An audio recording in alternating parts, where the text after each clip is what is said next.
Hello दोस्तों, आज आप लोग के लिए 12th का पोएम कवित लेकर आए हैं। और आप लोग को हम बता देना चाहते हैं कि जो पोएम है ये कवित, इस कवित का हमको सारांश को समझना है।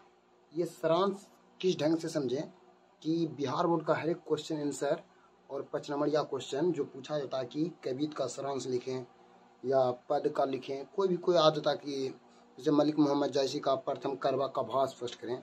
तो इस प्रकार हम समझेंगे कि किस प्रकार से उस पंक्ति को पूरा भाव स्पष्ट कर दें, एकदम ठेठी में एकदम एक एक स्टेप बना लें। तो उसी सभी पंक्तियों को हमने एक अच्छी ढंग से लाइन बाय लाइन एक्सप्लेन करूंगा और आपका माइंड में एडजस्ट कर दूंगा। इसलिए आप लोग हमारे साथ बने रहें। तो पहले हम बताते हैं ये कवित, जो कवित का लेखक है उसका नाम है भूषण, जो कानपुर यूपी में इसका जन्म हुआ था। इनका जन्म 1613 ईस्वी में और मृत्यु 17 में। हमने लेखक परिचय का वीडियो स्पेशल बना दिए, देख लेना मेरे प्ले स्टोर में जाकर। इसलिए आप लोग को आज हम सिर्फ सारांश का स्पेशल वीडियो, क्योंकि दोनों कन्वर्ट नहीं हो सकता, इसलिए हम अच्छी ढंग से दोनों को स्पेशल करके बना रहे हैं। और उनके पिता का नाम था रत्नाकर त्रिपाठी।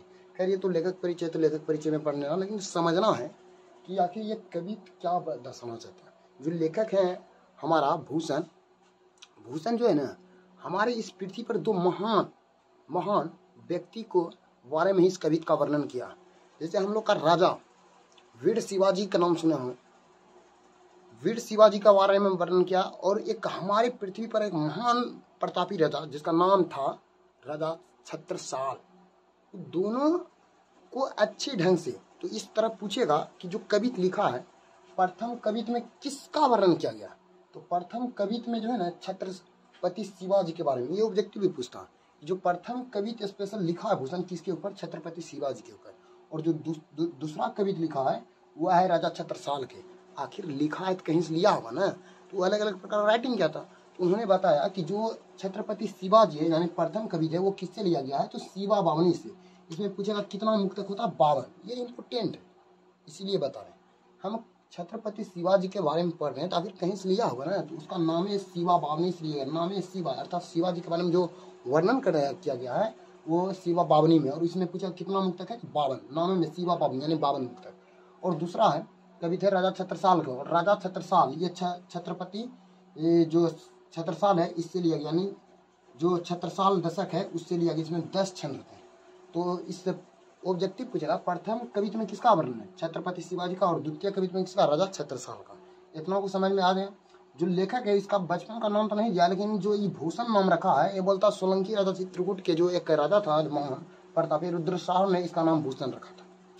तो इस प्रकार हो गया। हम पंक्तियों को समझेंगे और पंक्ति को पहले समझने से पहले हम पहला इस कवित का वर्णन कर रहे हैं। प्रथम कवित में शिवाजी के ऊपर लिखा गया है, तो ये आखिर इसका रीजन समझेंगे, कॉन्सेप्ट थ्योरी पहले समझे। जब थ्योरी सुन लेने के बाद क्या होता, पूरा सारांश स्पष्ट हो जाए। तो बोलता है कि जो हमारे वीर शिवाजी है वो एक महान प्रतापी राजा थे और उन्होंने दुश्मनों पर किस प्रकार अधिकार किया। अब नहीं समझ में आ रहा है तो घर में जैसे कोई कमजोर है और उसका कोई बड़ा भाई है, अगर या दोस्त है या दो दोस्त है, एगो कमजोर दोस्त है एगो बढ़िया दोस्त है, जिस प्रकार से एगो बड़ा दोस्त कमजोर दोस्त पर एकदम अधिकार कर लेता है, तो ठीक उसी प्रकार से बताना चाहते हैं कि हमारे शिवाजी दुश्मनों पर किस प्रकार अधिकार करते थे। तो उसके लिए खाली उदाहरण याद रखना, बस पूरा कवित का व्याख्या हो जाएगा। 5 नंबर आराम से लेंगे। तो एक एग्जाम्पल में बताया कि जिस प्रकार से, वही पहला कवित का थ्योरी दे रहे हैं कॉन्सेप्ट, कि जिस प्रकार से इंद्र भगवान ने यमराज पर अधिकार कर लिया, जिस प्रकार से समुद्र के जल पर आग अधिकार कर लिया, जिस प्रकार से पेड़ों के नीचे में जंगलों जो आग लगता है तो उसके जो पत्तियां है वो सिकुड़ जाता है यानी जल राख हो जाता है, उस प्रकार अधिकार लेता है। ठीक उसी प्रकार से हमारे कौन है, ये छत्रपति शिवाजी है। ये भी अपने दुश्मनों पर उसी इंद्र की भांति, उसी राम की भांति, जैसे राम ने किस पर अधिकार किया था, रावण पर। कृष्ण ने किस पर अधिकार, कंस पर। तो ठीक उसी प्रकार से ये भी क्या करते थे, अधिकार करते थे। तो याद तो हो जाना चाहिए ना। पहला पंक्ति में एगो पहला है कि इंद्र ने किस पर अधिकार किया, तो बताना यमराज पर। आग ने किस पर अधिकार किया, समुद्र के जल पर। फिर ये बताता है कि जो राम है किस पर अधिकार किया है, तो रावण पर। कृष्ण ने किस पर अधिकार किया, कंस पर। तो यही 3-4 गो और पंक्ति होगा, 2-4 गो नाम, बस वही नाम याद रखने से पता चलता है पूरा कवित का आप वर्णन कर दिए। तो अब वही कॉन्सेप्ट आपको समझा रहे हैं, आप लोग बने रहिए। अब हम पहला पंक्ति को स्टार्ट कर रहे हैं। ये देख लीजिए, आपका प्रथम कवि थे और हम पहला पंक्ति बोल रहे हैं। इंद्र जी भी जम पर बारही हुई अम्ब पर। बोलता जिस प्रकार से इंद्र भगवान ने यमराज पर अधिकार कर लिया, ठीक उसी प्रकार से हमारे वीर शिवाजी थे, ये भी दुश्मनों पर इंद्र की भांति क्या करते थे, अधिकार करते थे। दूसरा बता रहा, अधिकार का मतलब क्या? अरे 1000 को मानो से समझो तो सेना है और उस पर अकेला तलवार लेकर कूद जाता था बीच में और अकेले सबको गर्दा उड़ा, उस प्रकार अधिकार कर लिया सब पर, तो ऐसे समझो। आगे बता रहा दूसरा कि जिस प्रकार से समुद्र के जल पर, जो समुद्र का जल है उस पर आग लगता है तो आग उस पूरे छाड़ लेता है, तो ठीक उसी प्रकार से हमारे शिवाजी थे, वो दुश्मनों की जो झुंड होता है उस झुंड पर ही डायरेक्टली क्या कर लेते थे, पूरा अधिकार कर लेते थे। अगला बता रहा और क्या, तो बोल रहा रावण सदम रघुकुल राज है। अरे रावण का मतलब वही रामायण वाला रावण, वो रावण पर कौन अधिकार किया था, राम भगवान ने। जिस प्रकार से राम ने रावण पर अधिकार कर लिया, ठीक उसी प्रकार से हमारे वीर शिवाजी थे, इन्होंने भी रावण की भांति दुश्मनों पर अधिकार कर लिया। अगला पंक्ति बता रहा है कि पान बारी बाह पर शंभु रति नाव पर। तो बारी बाह का मतलब होता है कि बादल, अब यहाँ रति नाव कामदेव, कि जिस प्रकार से सहस्त्रबाहु और जो ही सहस्त्रबाहु पर द्विराज है, जिस प्रकार से जो राक्षस और सहस्त्रबाहु उस पर परशुराम ने अधिकार कर लिया था, उसकी जो हथेली है, सहस्त्रबाहु का मतलब होता है 1000 हाथ वालों पर, उसकी भुजा काट काट कर अधिकार कर लिया। ठीक उसी प्रकार से हमारे शिवाजी शत्रुओं को एकदम छल्ली छल्ली काट कर उस पर क्या कर लिए थे, अधिकार कर लिए थे। ये सिर्फ अधिकार के बारे में बताया। पहला कविता में पूछेगा इसका अर्थ क्या होता है, अधिकार होता है, और किस प्रकार, तो जिस प्रकार पहले को राम दे दिया, इंद्र दे दिया, आगे बता रहा है पानी दे दिया, आगे बता दावा द्रुड दंड पर चीता मृग झुंड पर। बोलता हमारे शिवाजी क्या थे, वो एक चीता थे, ये शिवाजी चीता थे।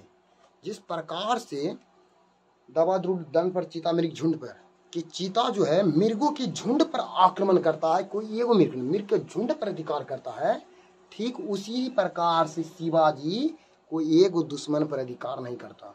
जहां दुश्मनों की अधिक मात्रा में सेना रहता है, उस पर अपना तलवार निकाल कर कूद पड़ता उसमें। तो जिस प्रकार से चीता मृगों की झुंड पर अटैक करता है, ठीक उसी प्रकार से हमारे शिवाजी झुंडों पर, दुश्मनों की झुंडों पर अधिकार करने का प्रयास किया। इन्हें की एगो को मारकर हम अपने आप को महान कहला देंगे।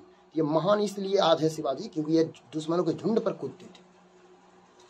आगे बोल रहा भूषण विदुद्ध जैसे मृगराज है, तेज तम अंश पर कौनी जुई कंस पर। बोलता है कि जो भूषण है वो मृगराज पर जिस प्रकार अधिकार कर लिया था, ठीक उसी प्रकार से हमारे शिवाजी आगे बता रहे हैं कि लास्ट पंक्ति में देखो, तेज तम अंश पर कान्हू, कान्हू का मतलब होता कन्हैया, कन्हैया का मतलब हो गया भगवान श्री कृष्ण, जिहु कंस पर, जिस प्रकार से भगवान श्री कृष्ण ने अपने मामा कंस मामा पर अधिकार कर लिया, ठीक उसी प्रकार से हमारे छत्रपति शिवाजी अपने दुश्मनों पर अधिकार कर लिया। यो मलेच्छ वंश पर शिवराज है। इस प्रकार इतना को था पंक्ति, कोई दिक्कत है तो बता देना। तो पहला एक बार ऐसे कर समझो कि इसका पूरा पंक्ति का व्याख्या कैसे करें। तो पहला स्टेप में था इंद्र ने किस पर अधिकार कर लिया, यमराज पर। दूसरा समुद्र के जल पर अधिकार कौन कर लिया, आग अधिकार कर लिया। तीसरा क्या था, तो राम ने किस पर अधिकार कर लिया था, रावण पर। पांचवा क्या था कि जिस प्रकार से चीता मृगों की झुंड पर अधिकार करता है, ठीक उसी प्रकार से हमारे शिवाजी दुश्मनों के झुंड पर अधिकार करते हैं। चौथा क्या था, चौथा था कि जिस प्रकार से जैसे कि आग लहकता है तो पत्तियां और जंगलों में झुलस कर देता, उस पर आग अधिकार कर लेता, ठीक उसी प्रकार से हमारे शिवाजी दुश्मनों पर झुलस जाते थे उसी आग की भांति। आगे लास्ट में बताया कि जिस प्रकार से भगवान श्री कृष्ण ने अपने कंस मामा पर अधिकार कर लिया, ठीक उसी प्रकार से हमारे छत्रपति शिवाजी अपने दुश्मनों पर अधिकार कर लिया। आप बताओ, गारंटी दिए कि तुमको याद हुआ कि बता दो, याद नहीं हुआ सर एकदम कमेंट करके बताओ। पहला कविता में कोई प्रॉब्लम, पहला कविता में प्रॉब्लम हो जाएगा तो पढ़ाना छोड़ देंगे। तो पहले एक बार देखो, अच्छा से वीडियो समझो। अब द्वितीय कविता की बात करते हैं। द्वितीय कविता में क्या है, तो ये राजा छत्रसाल के बारे में बताता है। देखो पहला में था अधिकार, तो अधिकार वाला पूरा हो गया कंप्लीट। अब दूसरा कंडीशन बता रहा है कि छत्रसाल, तो छत्रसाल से तुम तनिक बुद्धि लगा। राजा छत्रसाल है, उनकी तलवार की व्याख्या किया। जो म्यान में तलवार रखता है ना, कि तलवार ये भी एक राजा है, और राजा है, इसका तलवार कितना भयानक है, कितना प्रचंड है। वही तलवार का व्याख्या है कि दुश्मनों की गर्दन पर रखते हैं उसका धड़ से अलग हो जाता है। ये हमारे छत्रपति साल की तलवार के बारे में व्याख्या। ऊपर में स्पेशल शिवाजी के बारे में व्याख्या था, जबकि नीचे में है राजा छत्रसाल की तलवार कैसी है। तो इसका पूरा कॉन्सेप्ट समझा देते हैं एक बार पहले। तो इससे क्या होता है कि एक बार समझाने पर पंक्ति अच्छा से होता है कि जिस प्रकार से म्यान से छत्रसाल की तलवार बाहर निकलता है तो सूर्य प्रकाश की किरण की बहुत एकदम चमकती हुई तेज एकदम धार कटीली एकदम रेत की तरह दिखाई देता, एकदम प्रचंड, आंख सही से नहीं दिखाई पड़ता। उसी प्रकाश सूर्य प्रकाश की किरण निकलता है और दुश्मनों के गर्दन पर जैसे एक नागिन लपेट कर तुरंत डस लेता है, ठीक उसी प्रकार से जैसे वो तलवार म्यान से बाहर आकर दुश्मनों की गर्दन पर रखता था, तैसे वह गर्दन धड़ से अलग हो जाता था और कटते कटते कटते एक वो जिस प्रकार से काली मुंडी काटते कूटते एक माला तैयार कर लिया था, ठीक उसी प्रकार से दुश्मनों का छत्रसाल की तलवार माला तैयार कर लगता था, रुद्र यानी शिव भगवान को प्रसन्न कर रहा। तो इस प्रकार इनकी एक तलवार की व्याख्या है। और अब हम बताते हैं इनकी कविताओं में क्या। तो पहला है, द्वितीय कवि का पहला पंक्ति बोल रहा है कि निक्षत म्यान म्यूखे। निक्षत म्यान का मतलब होता है म्यान मुखे परलय भाने कैसी। निक्षत म्यान, जो म्यान तलवार जिसने रखता है उसी को म्यान बोलते हैं। तो जब म्यान से तलवार को बाहर निकालो, निक्षत म्यान म्यूखे परलय भानी, एकदम परलय प्रचंड के रूप में एकदम धार कटीली कटी सूर्य प्रकाश की किरण के रूप में नजर आता। बोलता फारे तम तम गेंदर के जाल को। यहाँ गेंदर का मतलब होता हाथी, जो हाथियों पर दुश्मन है, हाथियों पर जो दुश्मनों का घेरा था, जैसे वो निकलता था ना, हाहाकार मच देता था इसके मतलब दुश्मनों पर। तो इस तरह समझना। आगे बता रहा, लागती लपकी कंठ बैरी नागिन सी। लागती लपकी कंठ नागिन बैरिन से रुद्र रिझावे दे दे मुंडन माल को। ऐसा लगता था जैसे उसकी तलवार निकलता था तो लगता था कि तम तम पूरा प्रचंड रहता था। जिस प्रकार से एक नागिन किसी दुश्मनों के गले में लपेट कर तुरंत से डस लेता है, ठीक उसी प्रकार से जब इसकी म्यान से तलवार बाहर निकलता था तो दुश्मनों के गर्दन पर रखते हैं उसका गर्दन धड़ से अलग हो जाता था और एक बार नहीं इसे 1000 बार काटते काटते काटते एक मुंडन तैयार कर लेता। मुंडन का मतलब था माला तैयार कर लिया था। आगे बता रहा हूँ माला क्या करेगा, आगे बताता हूँ। रुद्र रिझावे दे दे मुंडन माल को। ऐसा लगता था छत्रपति काट काट काट काट कर कि लगता था प्रभु शिव को हम प्रसन्न कर रहे हैं इसके लिए। आगे आप इसके बारे में बताता है कवि भूषण कि लाल छिति पाल छत्रसाल महाबलू बली, कहाँ ला बखान करूं तेरी करवाल को। ये तुम ही धरती का शक्तिशाली हो, महान हो, प्रलय हो, एकदम बहुत बारे में बताया कि छत्रपति शिवाजी बहुत ही महान प्रतापी है, वही हमारे धरती का एकदम रक्षक है। कहाँ ला तेरी बखान करूं करवाल को, तेरी तलवार को। प्रतिकट आगे बता, कहाँ ला बखान करूं तेरी करवाल को। उसकी तलवार को बहुत व्याख्या नहीं कर सकता, इसके लिए कोई शब्द नहीं बचा। आगे लिखता है प्रति भट कटक कटीली केती काटी काटी काटी, कालिका सी किलकाबू दे तू काल को। अब जो गुस्सा में ये काटने लगता था जब दुश्मनों को, तो माँ चंडिका की भांति जिस प्रकार से वो रुकती नहीं थी, माँ काली काटते काटते एक राक्षस का माला तैयार कर लिया था कि ये भी उसी तरह पागल था। ये भी जब दुश्मनों को काटने लगता था काटते काटते काटते काटते काटते रह जाता था। ऐसा लगता था कि प्रभु शिव यानी काल, उसी प्रभु महाकाल यानी शिव को ही एक मुंडन तैयार कर उसी को प्रसन्न करने के लिए काट रहा। तो इस तरह मेरा एक पंक्ति था। और बताओ ये पंक्ति में समझ में आया कि नहीं। तो एक बार ऐसे समझते द्वितीय पंक्ति, द्वितीय कवि को कैसे समझना है, व्यवहारिक रूप से समझना। आंख मूंद लो, सोचो पहले क्या था कि जो छत्रसाल उसकी तलवार उसकी म्यान से बाहर आता था, इतना प्रलय भानु एकदम रेत की तरह धरता, एकदम धार कटीली कटीली था, सूर्य प्रकाश की किरण एकदम प्रचंड चमकता था। जिस प्रकार से नागिन दुश्मनों के गले में लपेट कर उसका डस लेता है, ठीक उसी प्रकार से इनकी तलवार जब म्यान से बाहर आता था दुश्मनों के जैसे गर्दन पर रखता था उसका गर्दन धड़ से अलग हो जाता था। ऐसे काटते काटते काटते एक माला तैयार कर लेता था और वह माला लगता था दुश्मनों के गर्दन यानी प्रभु शिव को प्रसन्न करने के लिए काट रहे हैं। और काटते काटते बताते हैं कि लास्ट में कि कहाँ ला तेरी बखान करूं। भूषण बोलते हैं आप तो पृथ्वी के महान प्रतापी राजा हैं, एकदम आपका बखान कहाँ ला करूं। और लास्ट में लिखते हैं कि ये जो माँ चंडी की भांति एकदम काटते काटते काटते एकदम माला तैयार कर लेता था, लगता था प्रभु शिव को यानी काल को ही सौंपेगा। तो ये भी माँ काली की तरह एकदम रुकवे नहीं करता था, काटते रह जाता था।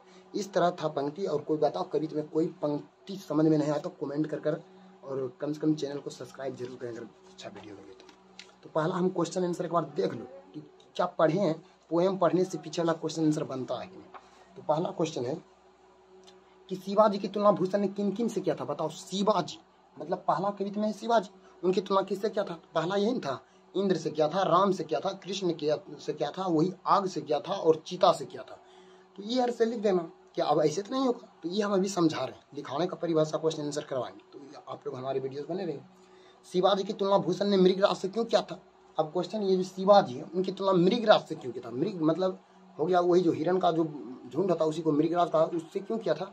क्योंकि बता रहा है मृगराज से क्यों किया था, जिस प्रकार से मृगों के झुंड पर चीता अटैक करते हैं, ठीक उसी प्रकार से हमारे शिवाजी दुश्मनों के झुंड पर अटैक कर देना कि एक दुश्मन पर अटैक करते हैं। छत्रसाल की तलवार कैसी थी? यही छत्रसाल की तलवार कैसी थी? बड़ा प्रचंड, एकदम सूर्य के प्रकाश की किरण की भांति एकदम रेतीली चमकीली होती थी, और यह जहां जहां जाता था वहां वहां उसकी एकदम पूरा खतरनाक चमकता था। इसके तलवार के सामने एकदम अति था। आगे बता देंगे, इसका व्याख्या है कि बोलता लागती लब की कंठ वरी नागिन से रुद्र रिझावे दे दे मुंडन मार को। ऐसा लगता था कि जब नागिन किसी की गर्दन में, दुश्मनों की गर्दन में लपेटता डस लेता है, ठीक उसी प्रकार से इसकी तलवार जब म्यान से बाहर आता, दुश्मनों की गर्दन पर रखते ही धड़ से अलग कर देता था, और ऐसा लगता था काटते काटते काटते काटते एक मुंडन तैयार कर लेता था। प्रथम पंक्ति है, इसको लिखना प्रस्तुत पंक्ति दिग्गंध भाग 2 ऐसे करके, तो प्रश्न उत्तर कराएंगे तो लिखा देंगे।